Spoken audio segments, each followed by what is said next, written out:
Good morning, ladies and gentlemen, and it's my privilege to welcome you back to Lecture 5 of Week 5 of this course on anti doping awareness for sports.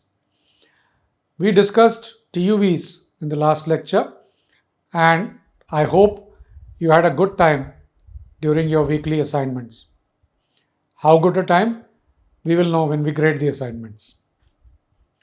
So, let's start with discussing some common therapeutic use exemptions and some common conditions wherein TUVs are applied for, and generally they are granted for these conditions.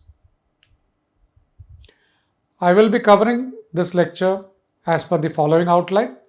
We'll talk about an introduction. We will discuss some common conditions which need TUVs, and we'll conclude with a take home message.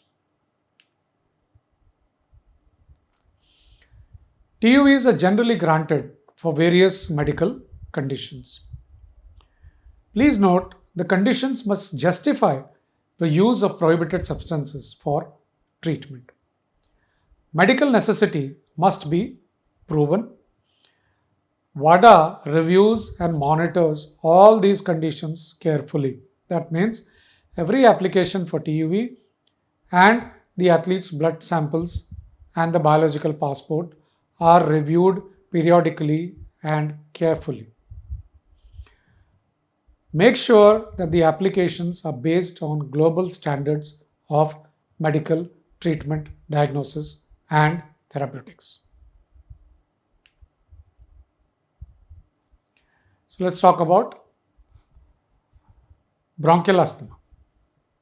It is one of the common conditions which require a TUV. It deals with the narrowing or constricting of the airways, which are hyperreflexive. The treatment is generally by inhaled beta 2 agonists, and the most common drug which is used is salbutamol. Athletes must demonstrate significant breathing impairment, and lung function test by spirometry has to be documented in the TUV application.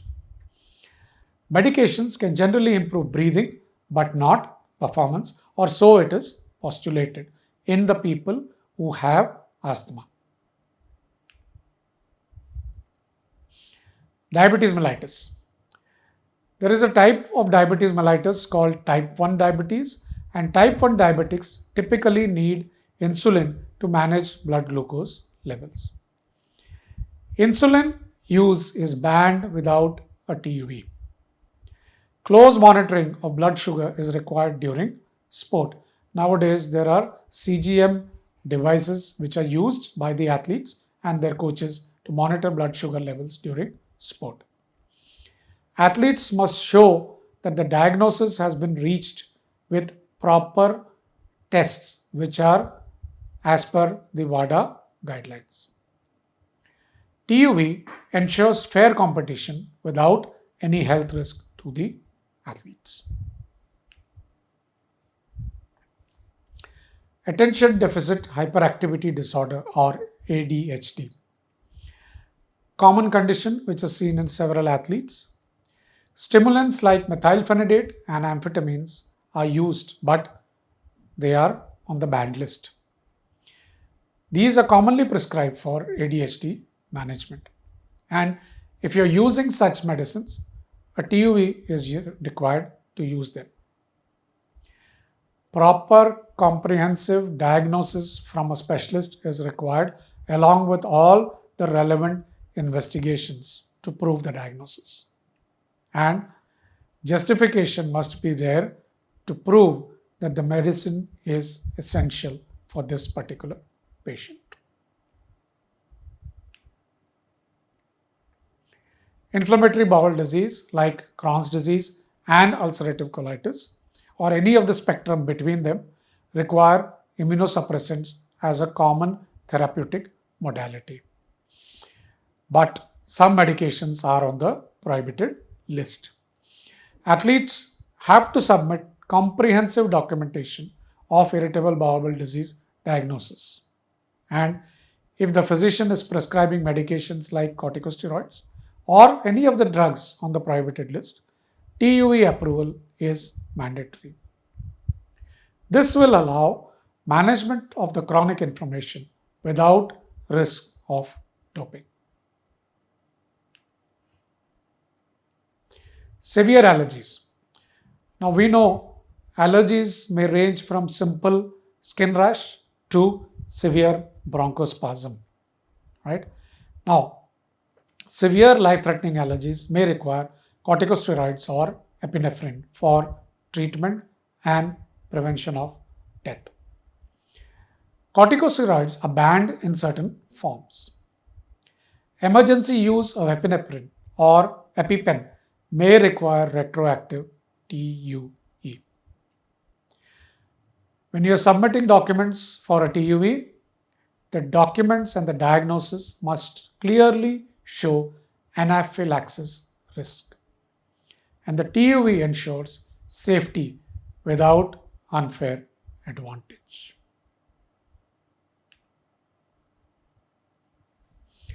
Hormonal imbalance, again commonly seen, but we are talking about a particular type of hormonal imbalance called hypogonadism, in which testosterone replacement therapy is strictly regulated and indicated. There are some conditions like primary testicular failure which may justify testosterone replacement therapy. However, testosterone is highly restricted due to the performance enhancing potential. And athletes who are using this must show a clear medical need for this. Detailed endocrine reports are required right from the time of diagnosis through follow-up and beyond.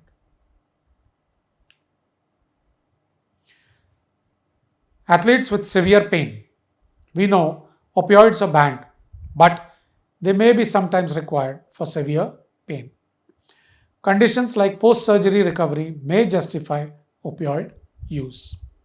However, the TUE must prove that no alternative treatments are effective. Documentation of the pain level and injury is essential. Careful monitoring will ensure that the use is for medical necessity only. Autoimmune diseases. There are several autoimmune diseases, musculoskeletal, like rheumatoid arthritis and SPA, which require immunosuppressants. Some medications like methotrexate are prohibited. TUE will be needed for anti-inflammatory and immune modulating drugs. The athlete and the doctor must show long-term management of the autoimmune disease in question. The treatment should balance the health without enhancing performance. Renal transplant. Again, several athletes are competing with renal transplants, but immunosuppressive drugs are strictly necessary post-transplant because it prevents rejection of the transplanted organ. The issue is several of these drugs are on the WADA's prohibited list. TUE will help the athletes manage their transplant medications better and compete at the same time. However, this requires clear-cut evidence of the transplant and ongoing therapy. Mental health conditions. Treatment of depression and psychotic conditions require antidepressants and antipsychotics. Some of them are generally allowed, but some are banned. Conditions like severe depression or bipolar disorder may require drugs which are on the banned list and which require a TUE. Athlete has to prove medical necessity with a clear-cut specialist diagnosis. He or she also must prove that the medications should not offer performance enhancement. And mental health management is key to safe participation, both for the athlete and for the rest of his team. Chronic obstructive pulmonary disease, COPD. Similar to asthma, but the lung impairment is usually much more severe. Beta 2 agonists like salbutamol and corticosteroids are often required for this treatment. There must be clear lung function tests which have confirmed a diagnosis of COPD. Medications allow normal breathing and should not enhance the endurance of the athlete. A TUV will ensure appropriate treatment for this chronic disease.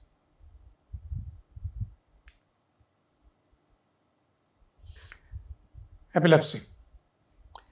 Anti-epileptic drugs may appear on WADA's prohibited list.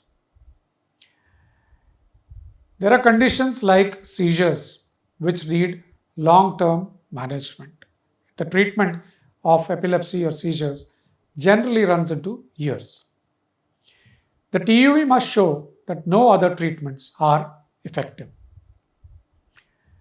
Regular neurological checkups and seizure logs have to be submitted along with the TUV application. And the safety of the athlete versus performance of the athlete should be balanced in the sport.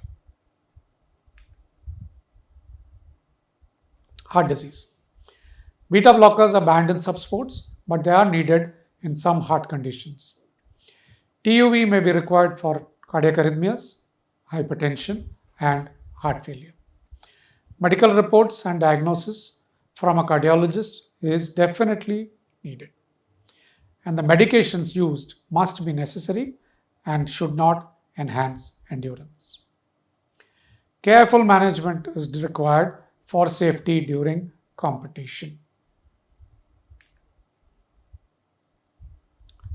Conclusion.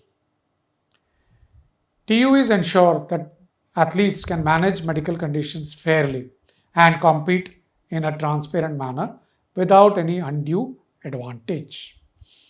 WADA has provided specific guidelines for physicians for each TUV condition. These guidelines help the healthcare providers navigate TUV requirements. If there is a doubt, all these guidelines are available on WADA's official website for easy access by the physicians, the athlete support personnel, and the athlete himself or herself. They outline clear medical documentation and diagnostic criteria for each condition. This ensures consistency and fairness in the TUV process across sports and across nations. These are the references which I had used for preparing this lecture, ladies and gentlemen. I strongly urge you to go through them in the interest of further enhancing your knowledge. This brings us to the end of week 5. Ladies and gentlemen, please do submit your assignments well in time. I thank you for your time and patience, ladies and gentlemen. Thank you and Jai Hind.